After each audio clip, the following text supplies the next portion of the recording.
Breaking news po mga kababayan, nako po. Ito na ang bubulaga sa inyong araw. Sinugod ng iba't ibang militanteng grupo ang tanggapan ng Ombudsman.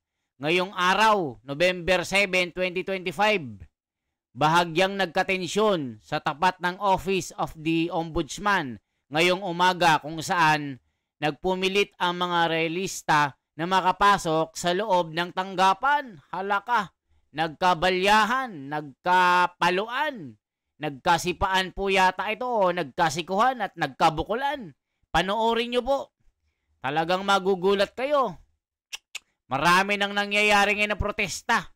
Nako po, abangan pa sa susunod na linggo. Milyon-milyon ang pupunta dito. Ito na po mga kababayan. Nagulantang ang Malacanang dito.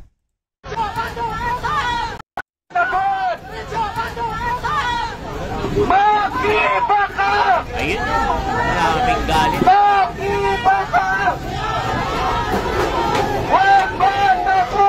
Ayan, tension na tension. Yan, nagkatulakan. Grabe. Dami nila. Talagang gulo na talaga ito. Diba? Kilala nyo po kung sino mga ito. Nako po, tinulak pa yung pulis, oh. Sinisino na, oh.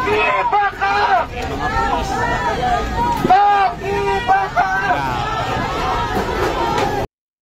So yan po yung nagaganap. Ang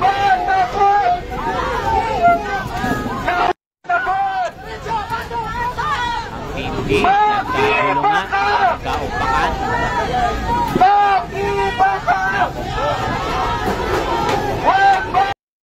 So ito po yung mga comment. Ano na naman ang dahilan? Yan ang script. O yan, script daw ng mga magnanakaw din ito.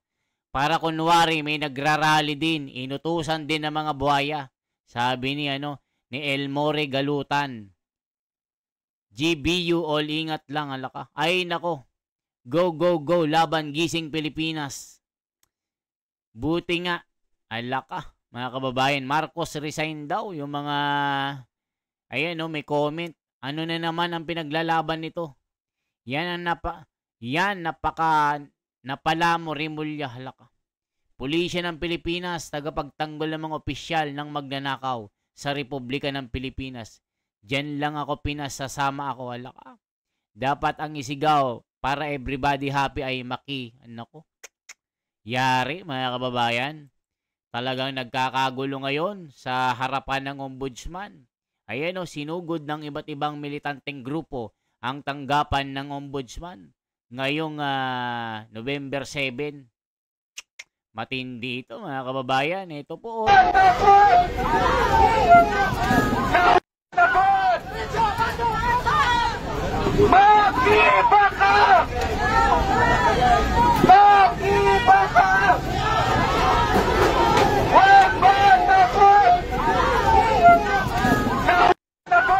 So yan mga kababayan, kilala nyo po kung ano ang mga ito. Di ba yung mga tropa nilang congressman, nasa loob din ng kongreso. Si Sendanya, si Percy Sendanya, sila ML. Yung iba't ibang mga congressman dyan na sila din ang may hawak dito na kunwari nagrarally. Yan, hindi po tunay na makabayan yan. Abangan nyo yung tunay na makabayan itong November 16 saka 18. Dahil milyon po ang pupunta. Abang-abang po kayo. So ano pa yung mga iba dito? Ayan kakagod, kakatulakan na. Gulo na talaga ito. Makibaka daw. Alam, huwag matakot. Huwag matakot. Magnakaw, halaka. Hindi yan nagkatalunan. Ito, check natin ito po kahit maulan, Ayan nagkakatulakan. Busy. Ayan dami nila. Nagrarally ngayon sa Ombudsman kahit maulan, halaka.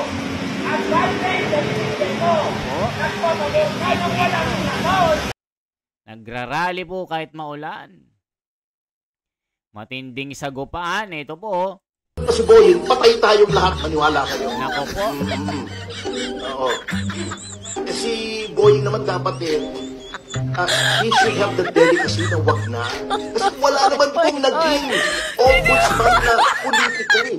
Dapat pa si Boying, patay tayong lahat. Maniwala kayo. Nako po, mga kababayan ko. Yari. Ito ano po ito?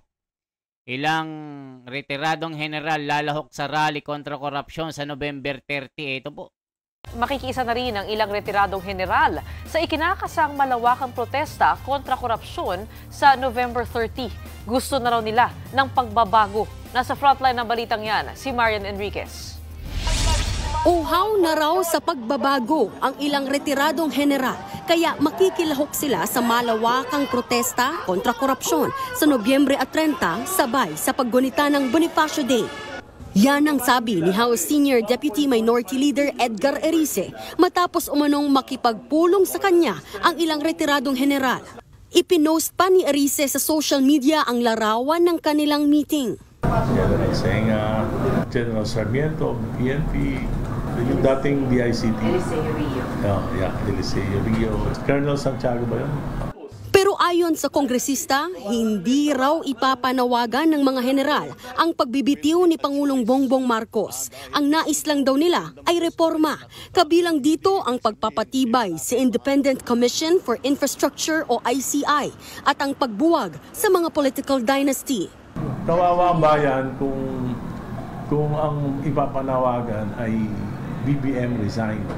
Kasi ang mangyayari niyan, magkakagulo lang lalo. Pag pumalit si Vice President Sara, kanya-kanyang ano na naman yan, paghihiganti. Di ba?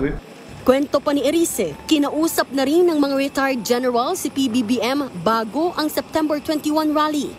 Sinusubukan pa ng News 5 na kunin ang panig ng AFP pero wala pa silang tugon. Pero dati nang sinabi ni AFP Chief of Staff Romeo Bronner Jr. na mananatili silang tapat sa konstitusyon. Katunayan, inamin din noon ni Bronner na may mga retired general na nag-uudyok sa kanilang magkudeta. Pero nanaig pa rin daw ang katapatan sa serbisyo ng mga sundalo. Kaya tiwala pa rin daw ang Pangulo sa AFP. Bilin niya parati sa akin is take care of the country. Make sure that the country is safe. Malaki po ang tiwala ng ating Pangulo, ng ating Secretary of National Defense na kayang-kaya po natin panatiliin ang kapayapaan. Sa gitna naman ng gumugulong na investigasyon sa pangungurakot sa flood control project funds, nanawagan ang ilang kongresista sa taong bayan na lumahok sa November 30 rally. Ang tunay na horror story sa ating bansa ngayon ay ang mga ghost projects at matinding korupsyon. Sa katunayan nga, punong-puno ng trick or treat ang gobyerno ngayon. INEP is real. Tandaan natin, kapag mas nagtatagal, mas pabor ito dun sa mga akusado. Nagbabalita mula. Ayan mga kababayan, ang tunay na taong bayan yung November 16 to 18. Anong magagawa ng retired general? Wag lang yung mga active. Paano magkakasundo-sundo kung ang ipapanawagan ng mga magrarally iba-iba rin? Dapat magkaisa muna mga Pilipino kung ano ba talaga ang gustong ipaglaban. Magandang balitang narinig ko, lahat ng balita. Ang tagal dapat nung una pa. Kung sino lang, pero kung may BBM kayo lang, halaka. Good job mga sir, halaka. Kaya kapayapaan para sa bansa. Ayan mga kababayan, ang matindi.